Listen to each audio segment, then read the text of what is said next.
नमस्कार। जय जय राम, जय सिया राम, जय हो बागेश्वर धाम सरकार, जय हो हनुमान जी महाराज। मेरे प्यारे सभी दर्शकों, आज की इस वीडियो में एक बहुत ही सुंदर और बहुत ही लाजवाब, हैरान कर देने वाली कुछ ऐसी ही कहानियां लेकर के आया हूँ कि जब एक 10 साल बच्ची के साथ में ऐसा क्या करामात हो जाता है कि जिसको जान करके सुन करके वाकई आप हैरान रह जाएंगे, दंग रह जाएंगे। इसलिए आप इस कहानी के अंत तक अवश्य ही बने रहेंगे। मुझे पूरा विश्वास है यदि आप इस कहानी के अंत तक बने रहते तो आपके जीवन में बहुत कुछ ऐसे चीज़ें सीखने को मिलेंगे जो आज तक आपने सीखा ही नहीं होगा। लेकिन साथ ही साथ मैं एक और बात करना चाहता हूँ, यदि आप भगवान पर भरोसा करते हैं, भगवान पर विश्वास करते हैं, भगवान पर आस्था होगा तो अवश्य आप इस वीडियो के अंत तक बने ही रहेंगे, क्योंकि आप जीवन में बहुत कुछ बदलाव लाना चाहते हैं। तो चलिए हम लोग इस कहानी को बिना देर किए शुरू ही कर देते हैं।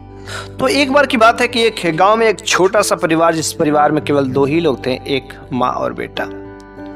बल्कि माँ का समय काफी गुजर गया था, उसका बुढ़ापा आ गया था और बेटा भी जवान हो गया, पढ़ाई कर रहा था। और पढ़ाई करने के दौरान जो है उसकी जॉब लग जाती है, नौकरी लग जाती है। वो एक अच्छी खासी कंपनी में जॉब भी करने लगता है, पैसे कमाने लगता है, घर की स्थिति भी कुछ ठीक ठाक हो जाती है।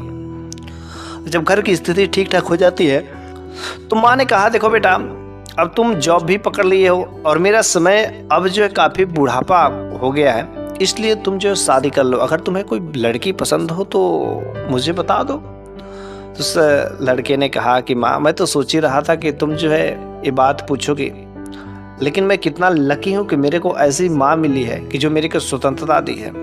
दूसरा कोई माँ बाप रहते तो अपनी लड़की को इतना छूट नहीं देते कि वो अपनी पसंद की लड़की से विवाह कर ले। और माँ, एक तुम हो कि जो मेरे से पूछ रही हो।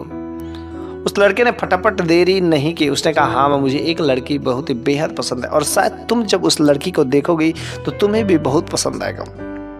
तो माँ ने कहा कि बात किस चीज़ की देरी है? अरे जल्दी दिखाओ, आखिर वो लड़की कैसी है, किस तरीके से कैसी दिखती है, जरा मेरे से भी तो परिचय कराओ। उस लड़के ने कहा, माँ, कोई बात की चिंता नहीं है, बस कल मैं तुम्हें उस लड़की से मैं भेंट मुलाकात करा देता हूँ। अगले दिन उस लड़के ने अपनी माँ को उस लड़की से भेंट मुलाकात कराया। वह लड़की वाकई बहुत ही खूबसूरत थी, लाजवाब थी। इस लड़के को तो बेहद पसंद ही थी, लेकिन उससे माँ को भी बहुत ही वो लड़की पसंद आती है।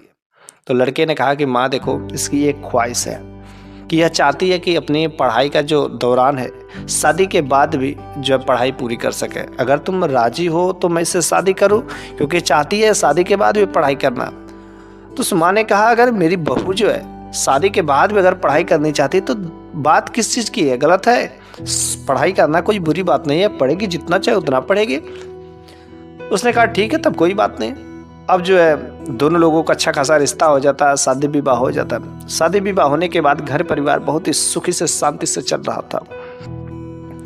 घर में बहू आ गई, लेकिन वह बहू बहुत ही खूबसूरत थी, लाजवाब थी, सुंदर थी और उसका पति भी उसके खूब प्यार करता था। उसकी सास माँ जी थी, वह भी उसे खूब जानती थी, मानती थी।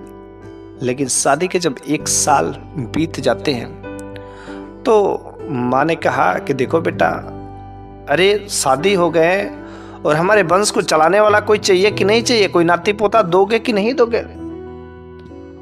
तो उस लड़के ने कहा, अवश्य माँ, कुछ देर इंतजार करो। फिर से वो लड़का जो अपनी पत्नी से कहता है कि देखो माँ ऐसी ऐसी बातें कर रही है।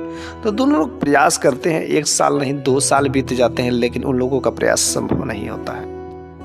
जब प्रयास संभव नहीं होता, ऐसे करते करते 3 साल 4 साल बीत जाते, लेकिन कोई भी उन लोगों का रिजल्ट नहीं आता है। और माँ कहती, क्या बेटा, तुम बहू के जो है पाँव नहीं भारी कर पा रहे?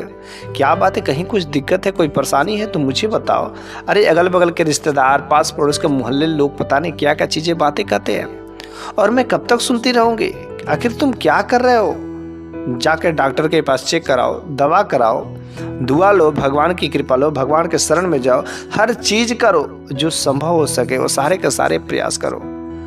उस माँ ने के जो भी बातें कहा, वो लड़का जो है अंदर ही अंदर चुपके से सारे के सारे कार्य करता था, लेकिन कोई भी मिशन उसे सफल नहीं होता था। अगल बगल के लोग तो बाझन भी कहना शुरू कर दिए, करे जो इस बुढ़िया की जो बहू है ना, बिल्कुल बाझन ही है, इसके कोई औलाद नहीं होंगे।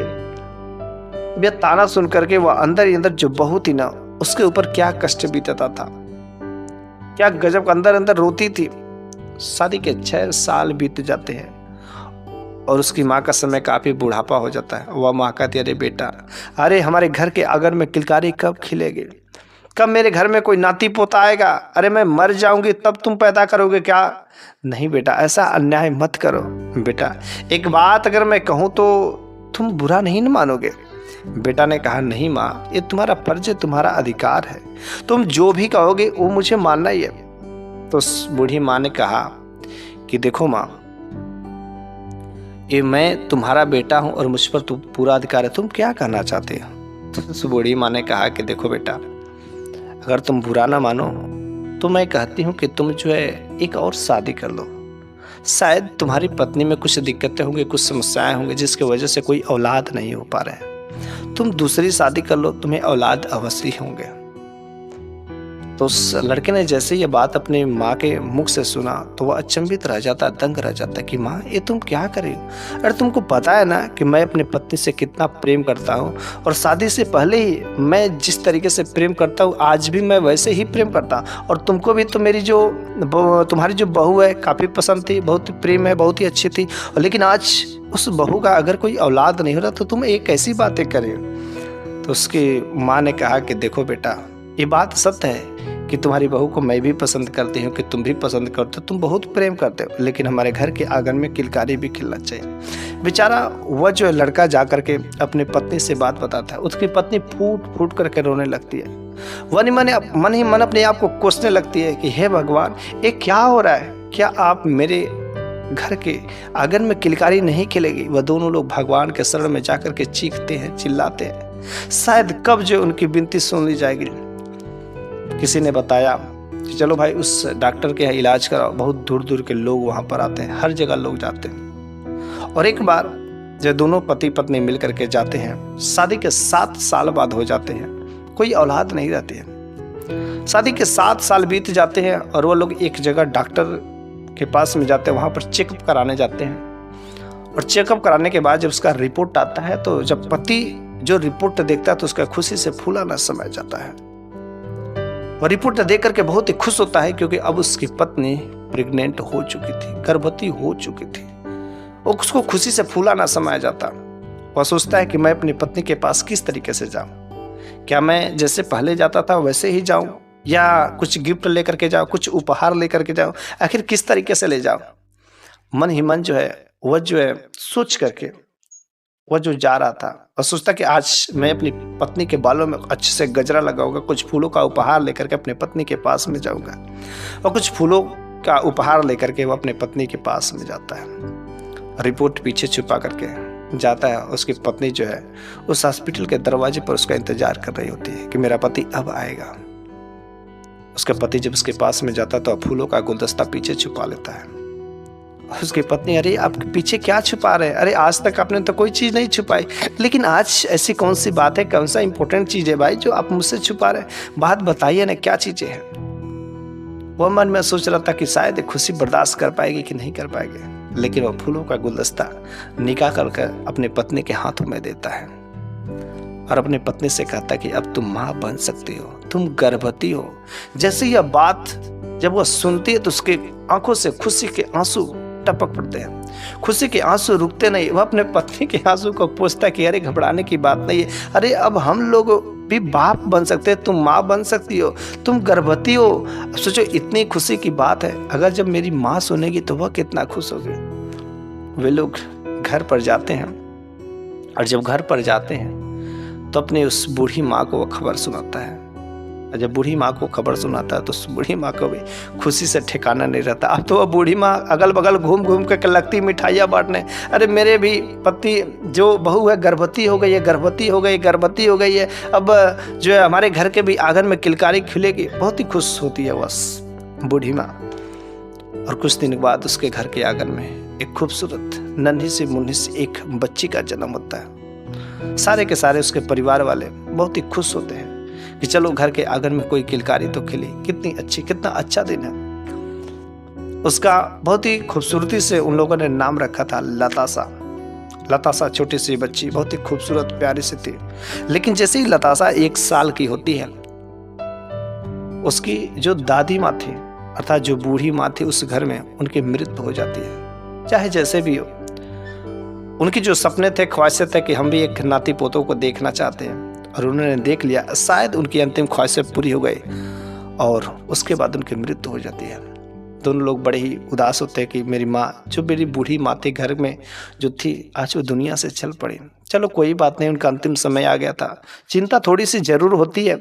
वह बेटा और बहू दोनों लोग अपने आप को किसी तरीके से संभालते हैं, लेकिन अब तो लतासा घर में थी। चूंकि इस समय कुछ उसके डिस्टर्बेंस हो गए थे, जो काम करता था कुछ दिन जो है एब्सेंट भी हो गए थे, तो थोड़े पैसे कमाए थे, लेकिन किसी तरीके से एडजस्ट करता है। ऐसे धीरे धीरे जो दिन गुजरते जाते हैं। दोनों लोग अपने उस छोटी सी बच्ची जो लतासा थी उससे बहुत ही खूब बेइंतहा मोहब्बत करते थे, प्रेम करते थे। हर चीज़ें जो खेलने कूदने के लिए जो भी चीज़ें ज़रूरत होती थी वो अपनी बेटी के लिए हर ख्वाहिशें पूरे करते थे।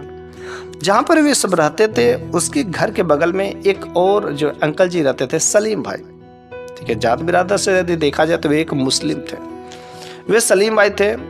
चूँकि उनकी पत्नी जो है का मृत्यु हो गया था और वह अपने घर में अकेले ही रहते थे। घर में खाना बनाते थे, नौजवान थे और वह बहुत ही खुशी से रहते थे। उनकी कोई औलाद नहीं थी, कोई पत्नी नहीं थी। उन्होंने पता नहीं क्यों किस वजह से दूसरी शादी भी नहीं की, इसका कोई कारण नहीं पता चलता है। लेकिन उनकी कोई जब औलाद रही थी कि जब इसके घर में लतासा का जन्म होता, लतासा खेलते खेलते खेलते जो उस सलीम भाई के पास भी, अंकल के पास भी चली जाती, अंकल अंकल करते। वो लतासा को बहुत ही बेइंतहा से अपने जैसे, अपने बेटी जैसे मानते थे, खूब प्रेम करते थे।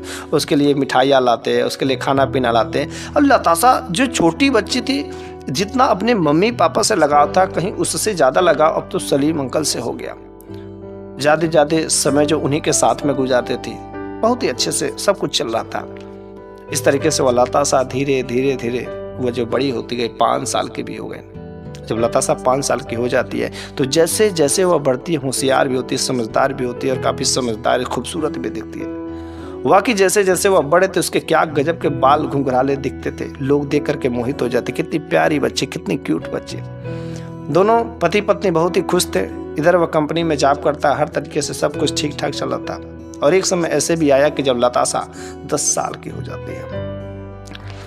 और जब लतासा 10 साल की हो जाती तब तक अचानक खबर आ जाती है कि लतासा को सलीम अंकल अपने साथ में लेकर के कहीं जा रहे थे। और उस दिन जो है लतासा का जो एक कार एक्सीडेंट हो जाता है। उसके सामने से ही एक बहुत ही तेज स्पीड वाली कार आती है और बस वो लतासा को जोरदार झटका मारता है। लतासा के टुकड़े टुकड़े हो जाते हैं। बेचारी वह छोटी सी बच्ची जमीन पर टुकड़ों के रूप में बिखर जाती है। उसके अंग इधर उधर चल जाते हैं। तत्काल जो उसकी मृत्यु हो जाती है। और जैसे यह खबर जो उसकी माँ को पता चलती है, उसके पैरों तले जमीन खिसक जाते थे कि मेरी तो बस एक ही बच्ची थी और वो भी आज इस दुनिया से चल पड़ी। हे भगवान, क्या हो गया मेरे साथ? मेरे तूने क्या किया? मेरी तो बस एक ही बच्ची थी और वो भी आज मेरे को छोड़ करके चली गई। भला ये क्या हो गया मेरे साथ में? दोनों पति पत्नी बहुत ही दुखी होते हैं।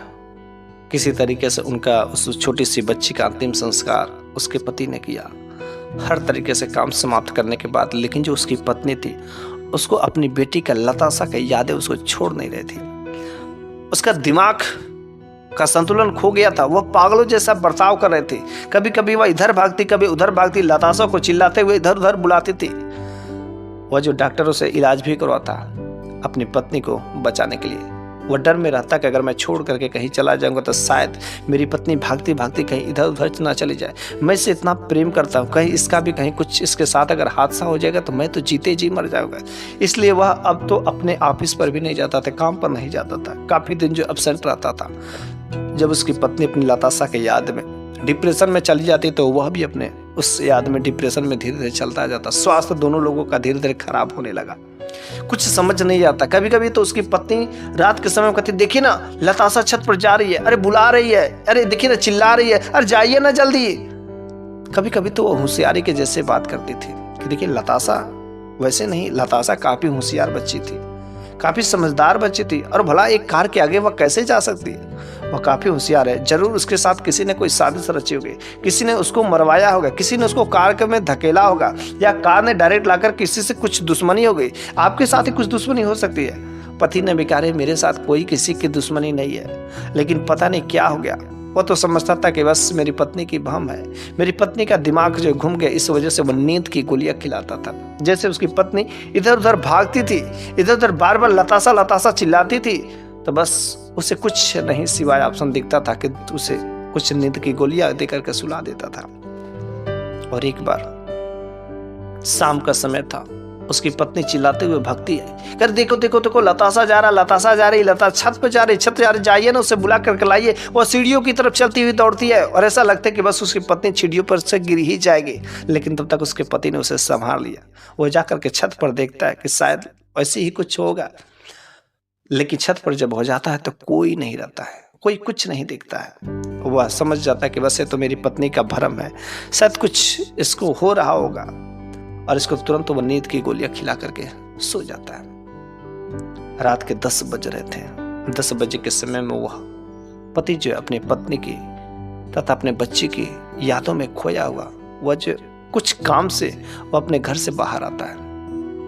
लेकिन जब घर से बाहर आता है तो वह एक अजीब आवाज सुनाई देता है। ऐसा मालूम होता है ऊपर छत पर लतासा लतासा मेरी बच्ची के चीखने की आवाजें आ रही, कोई चिल्ला रहा है, मेरी बच्ची को बुला रहा है। उसे समझ नहीं आता कि आखिर ये कहीं मेरा भी तो भ्रम नहीं है, जैसे कि मेरी पत्नी को भ्रम हो रहा था। उसे खुद पर भी विश्वास नहीं होता कि आवाज रियलिटी है कि बस इमेजिनेशन है, कुछ उसे समझ नहीं आता। लेकिन बार बार वह आवाज लतासा लतासा किसी के बुलाने की चीखने की आवाज आती है। वह अपने आप को कंट्रोल नहीं कर पाता है। जब अपने आप को कंट्रोल नहीं कर पाता तो वह छत पर सीढ़ियों के रास्ते जाता है। जब वह सीढ़ियों पर छत के रास्ते जाता है तो जो वह दृश्य देखता है बिल्कुल ही दंग रह जाता है, हैरान रह जाता है। वह क्या देखता है कि वहां पर एक दीवार चली है, उस दीवार के सामने जो सलीम अंकल है ना, वहां पर बैठे हुए चीख रहे, चिल्ला रहे, लतासा लतासा मेरे को माफ कर दो, मैंने बहुत गलत किया, अरे भगवान मुझे माफ नहीं करेगा। ऐसे चीखे रहे, चिल्ला रहे और बार बार ऐसे लतासा को माफी मांग रहे। और तब ये सारा का सारा दृश्य जो पीछे जाकर के वो खड़ा जो उसका बाप जो देख रहा था, आखिर लतासा लतासा से क्यों माफी मांग रहे और क्यों ऐसा करे कि भगवान मुझे माफ नहीं करेगा। कुछ समय बाद वो चीखते चिल्लाते हैं, तब तक इसने सलीम अंकल के कंधों पर जो हाथ रख देता है और हाथ रख करके पूछता है, अरे अंकल, अरे आप ऐसे लतासा से क्यों माफी मांग रहे हैं, क्या हुआ है, मेरी लतासा को क्या हुआ था। जैसे वह सलीम इसको देखते हैं तुरंत इसके पैरों पर गिर जाते हैं, कहते करे मैं तुम्हारी बेटी का गुनाहगार हूँ, तुम्हारी बेटी कार के आगे नहीं गई थी, तुम्हारी बेटी को मैंने धक्का दिया, इसलिए लतासा जो मुझे सपने में आती है रोज हमेशा मेरे को डरवाती है, धमकाती है, मेरे को मारने को कहती है, मैं डर जाता हूँ, मैं रात भर सो नहीं पाता, इसलिए मैं हमेशा लतासा से माफ़ी मांगता हूँ। मेरे भाई तुम भी मेरे को माफ़ कर दो, मैंने बहुत ही गलत किया, तुम्हारी इकलौती एक ही बेटी थी। जैसे यह बात जो उसको पता चलता है, उसको बहुत ही अंदर अंदर गुस्सा आता है और जो कॉलर पकड़ लेते हैं और कहते करी तुमने मेरी लतासा को क्यों मारा, क्या ऐसी दिक्कतें थी, मेरी लतासा से तुमको क्या परेशानी थी। वो कहता है कि देखो मेरी कोई औलाद नहीं थी, मेरी कोई पत्नी नहीं, लेकिन जब जो तुम्हारी छोटी सी बच्ची थी लतासा थी ना, जब 10 साल की थी, उस दिन वह नहा धोकर के फ्रेश होकर के मेरे पास आई थी, बहुत ही खूबसूरत लग रही थी। और पता नहीं उस दिन क्या हुआ कि मेरे अंदर का शैतान जग गया और बस उस छोटी सी बच्ची को भी मेरे अंदर के शैतान ने नहीं छोड़ा। वह चीखती रही, चिल्लाती रही और वह कही कि जल्दी से मेरे को छोड़ दीजिए, मैं अपने पापा से मम्मी से बता दूंगी, लेकिन मेरे अंदर का जो शैतान उसको नहीं छोड़ा। फिर जो है उसको लेकर के गया कि चलो मिठाई की दुकान पर ढेर सारी मिठाइयाँ दे देंगे, शायद तो वह मान जाएगी। लेकिन मैं मिठाइयों के दुकान पर गया, वहाँ पर मैं ढेर सारी उसको मिठाइयाँ भी दी, उसके बावजूद भी वह बस एक ही रट लगा रही थी, रो रही थी कि मैं अपने मम्मी पापा से आपके बारे में बताऊंगी, आपने मेरे साथ बहुत गलत किया। बेचारी वह तो कुछ नहीं जानती थी और बस जब वह एक ही बात का रट लगा रहे थे, तो जब मैंने उधर से आ रहा था तो मेरे को कोई रास्ता नहीं सूझा कि जब ये मेरे को बारे में अपने मम्मी पापा को बता देंगे तो मेरा हादसा क्या होगा। कुछ नहीं सूझा और मैंने लतासा को, तेज स्पीड में कार आती हुई थी, बस उसी के आगे मैंने लतासा को धक्का दे दिया। लतासा का गुनहगार हूँ, मेरे को सजा दो, मेरे को जो कष्ट देना हो, जो भी कहता है जैसे सजा देना मेरे को सजा दो, मैं गुनहगार हूँ। इस तरीके से वह उस आदमी के चरणों में गिर करके माफी मांगने लगता है। तुरंत जो है वह पुलिस को फोन करके बुलाता है कि मेरे बच्ची का गुनहगार यही है। वह बच्ची के गुनहगारी का जो है स्वीकार भी करता है और इस तरीके से वह सलीम अंकल जाकर के जेल में बंद हो जाते हैं। इधर जो दोनों पति पत्नी अपने उस बच्चे की याद में हमेशा खोए रहते थे, लेकिन जब उसका गुनहगार का पता चल जाता है तो जो है लताशा की मम्मी को कुछ जो तसल्ली मिलती, सांत्वना मिलता है और धीरे धीरे उसकी बुद्धि धीरे धीरे सही स्थिति में चलती जाती है। इस तरीके से यह कहानी मेरे प्यारे सभी दर्शकों यहीं पर तो समाप्त हो जाती है। लेकिन आज की इस कहानी के माध्यम से बस मैं एक ही बात आपको बताना चाहता हूँ कि चाहे कोई भी हो, अगर आपके घर में कोई भी बच्ची हो तो किसी पर इतना भरोसा मत करें कि आप जो आंख बंद करके भरोसा कर लें। उसके घर पर जब बच्ची बड़ी हो जाती है तो बिल्कुल ही न जाने दें। अपने बच्चियों को कहीं पर दूर किसी भी रिश्तेदार में इतना भरोसा करके नहीं कर दे कि उसको छोड़ दे। बिल्कुल ही भरोसा करिए, लेकिन एक बार जांच पर चल लीजिए। पता नहीं वह लोग मेरे बच्ची के साथ में कैसा बर्ताव करते होंगे, कैसा व्यवहार करते होंगे। कभी किसी पर भी इतना भरोसा मत करो, क्योंकि वह भरोसा एक दिन तुम्हारे जो पीठ में खंजर घोंप देता है। बस आज की कहानी यहीं पर समाप्त हो जाती है। मैं अगले वीडियो में एक नई शानदार कहानी के साथ में हाजिर हूँगा। तब तक के लिए धन्यवाद। जय जय राम, जय श्री राम।